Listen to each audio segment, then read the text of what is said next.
Welcome to SDH's coverage of everything going on in the NPSL Southeast Conference. 2 matches to go in the regular season, and we will set you up for those with all of the coaches that we've caught up with this week. But before we do that, let's go and recap everything that has gone on in the NPSL Southeast for the last weekend of June. Apotheos had a 2-0 win over Athletico Lanier. That was at North Cobb Christian. Appalachian FC, with one of the markers on the weekend, it was their 3-1 win over North Alabama SC, and the Georgia Revolution knocking off Georgia Storm by the score of 2-0. Match of the week, Appalachian FC and North Alabama SC. At the time, it was 1-2. 4 goals in this one at the Ted Mackerel Soccer Complex in Boone, North Carolina. Here's your highlights, courtesy of our friends at the NPSL and 11 Sports. Earlier today, these two teams, U19 teams, faced each other. The Georgia Revolution U19s won 2-0, which means in a few weeks' time, the Rev U19s only need a draw or a win to be the conference at the U19 level. Jack Marchant has a chance here. He's going to send it over. Brad Kay scores the goal! And there it is. For those who have been following might know that Brad Kay there used to be teammates at Clayton State with a former Revs player, Ryan King. Ryan King played for the Revs for 2 years, and in those 2 years, he scored 4 goals. Well, when Brad Kay came in last season, he wanted to make it a goal to surpass the amount of goals that Ryan King scored, as they were teammates at Clayton State. And with that goal right there, that is Brad Kay's 5th goal playing for the Revs, as he finally surpasses Ryan King. Their playoff hopes come to an end tonight. That'll be a great game. Justin Murphy, Mr. Hollywood, signing off from Locust Grove, Georgia, for another Revolution win. We'll catch you here in 2 weeks' time as the final match day between North Alabama. Make sure you tune in that day, as it could be a big day for the Georgia Revolution. They could clinch a top 2 seed, a host a playoff match in that game, and the U19s could clinch a Southeast Conference U19 title. So stay tuned, Revs fans. Have a great night. Checking all of the previews for your action here in Matchweek number 9. We'll start off with the early start. It's a doubleheader at the Jack Allen Soccer Complex between North Alabama SC and Apotheos FC. So let's catch up with the two coaches here in this particular playoff battle. It is Nico Bermudez for North Alabama, Adam Reakes for Apotheos. Takeaways from last week. I know that Appalachian top of the table, but now that you've had some time to look at what happened last weekend, what are some of your thoughts? Logistically, we obviously, traveling that distance and, get enough players available to make that travel or that trip. It's a challenge. I myself was not able to travel. I was at the regional tournament with the U17s.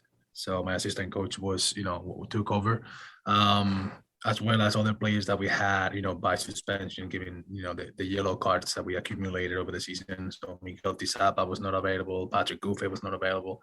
Now we have a couple other players that are still, carrying a little bit of injury or soreness. So all that will combine. Obviously, none of them are excuses. The team still has to perform, but it will represent a challenge. Using players that perhaps don't have, usually enough playing time or maybe enough experience to play at, in games of that caliber. But right now, it's something that we've talked about all season long, where the table is what the table is. No real surprises. App's up on top, but you're only 3 points behind them. Yes, you're in third, but you're only a point out of second. But Apotheos is right behind you in fourth. I mean, this is what everybody thought it was going to be, and with only 2 matches to go, it's still no different. Correct. No, it's definitely a race to the very end, which is exciting. We would love to see next season a similar situation. We faced Apotheos the very first week of the season. We know that they have now new players available that they didn't have at the beginning of the season. those D1 players or semi-pro or the kind of quality players that were not available for the first game. So we're gonna try to prepare ourselves with the best we can to now play against a team that we somewhat know, but I know they reinforce themselves very well. And since you mentioned the absences, the card accumulation, and travel distance in general, I guess what's the update when it comes to having the first choice starting 11 and the full roster, full complement that you're looking for with this match at Jack down Saturday? I mean, we're gonna have players that now are rested or they have that that games of suspension taken care of.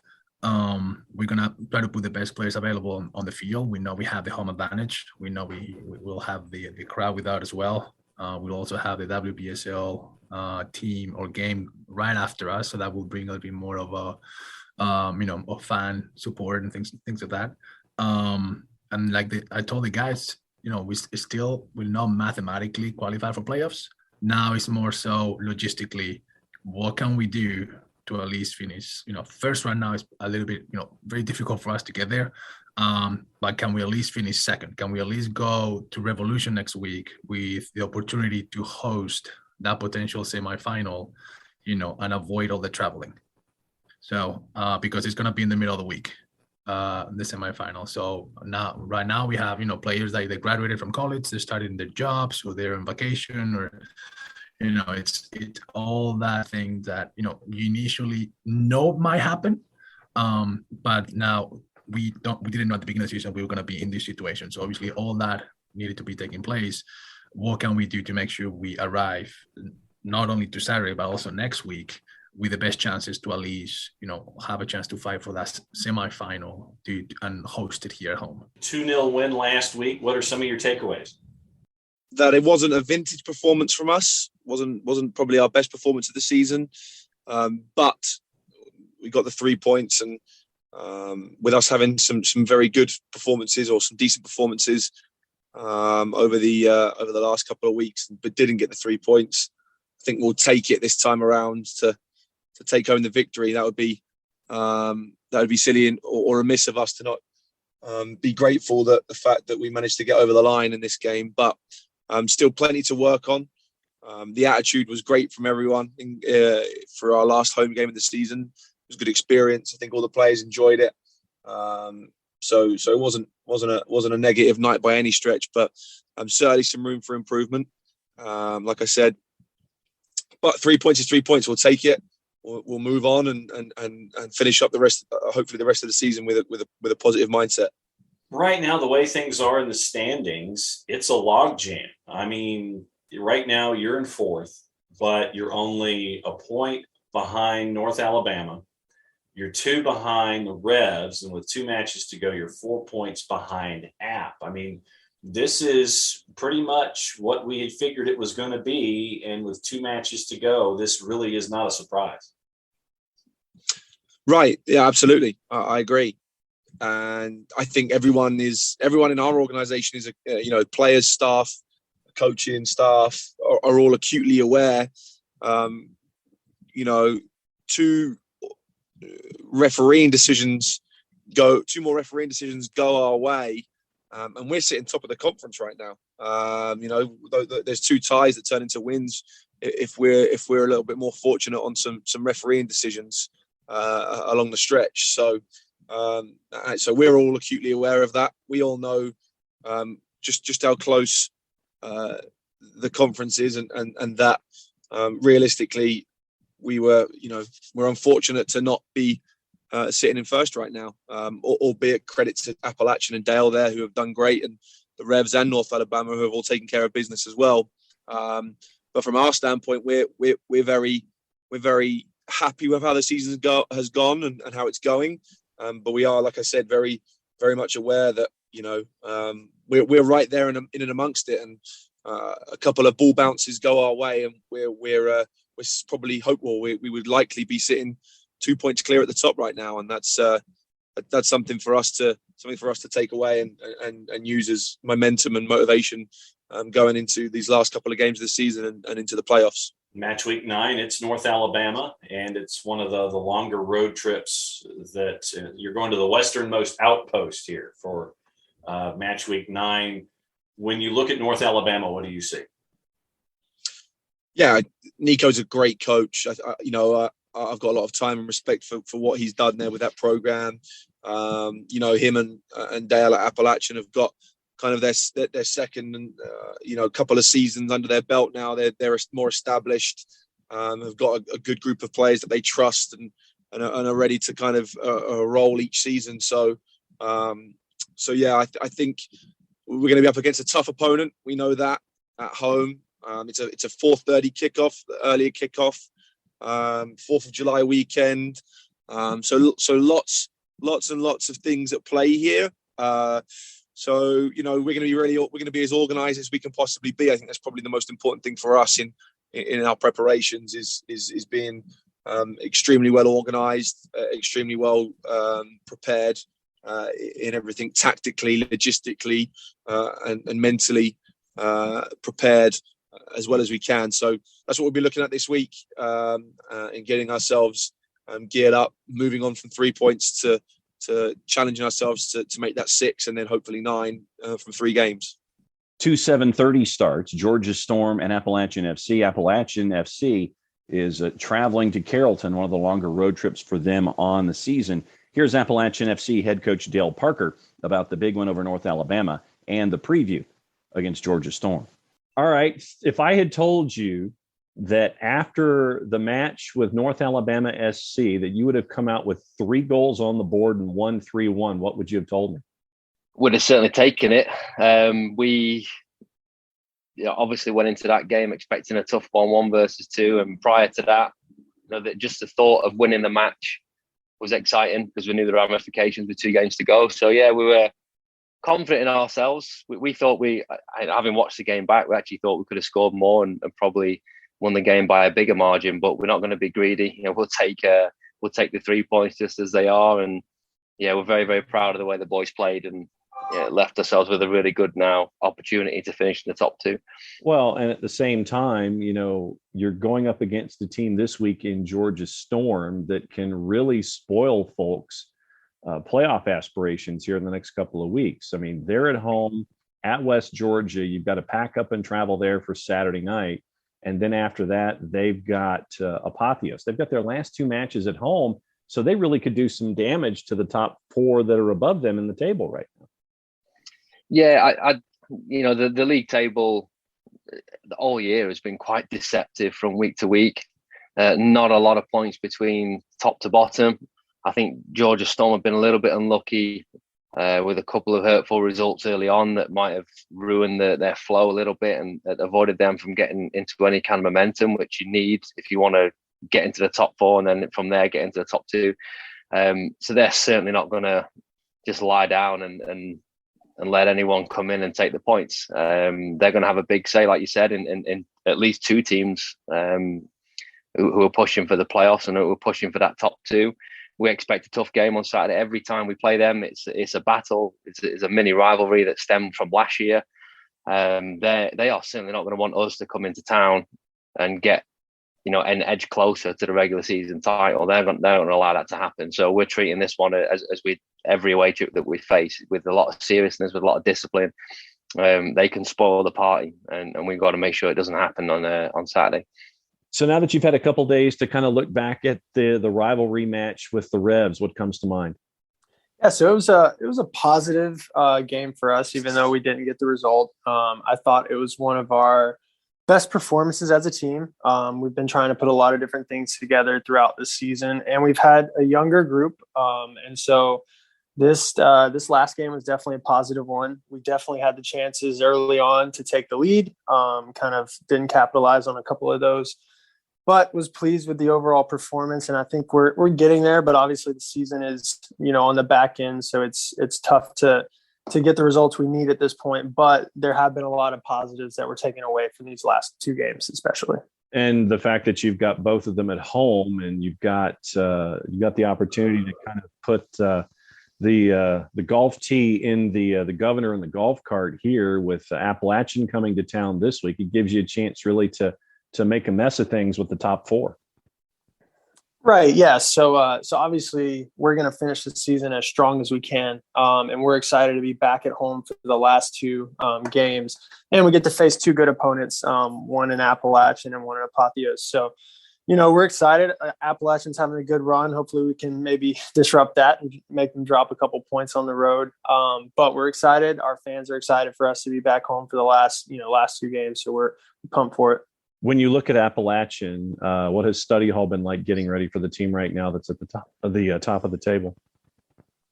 Yeah, so we have different reports on their players and the way that they play. I know a lot. I know several of them personally, and so it's always a good competition. They've got good players. They're led by a good coaching staff. They play their 3-5-2 sometimes, and that gives us a little trouble. So we'll have a little bit of an adjustment going into the game, depending on if they do that or they play a 4-4-2 or a 4-3-3. So our guys are getting ready, and we're focused on a lot of things on our side too. Playing the way we want to play and getting those things right as we go into the game. So that's our main focus, is making sure that we're doing what we've been working on and in training the last couple of weeks. Last matchup on the board, it is at the Allen Creek Soccer Complex. LSA Atletico Lanier taking on the Georgia Revolution. Atletico Lanier definitely can play spoiler in this one. The Revs head coach, Jack Marchant, is ready for Matchweek 9. Big win in a rivalry game. What were some of your takeaways? It was a much, much more complete performance from the previous weeks. It was pleasing to see that we started well. We did score early, unfortunately got pulled back for offside. But again, it's great to have Brad on the score sheet twice.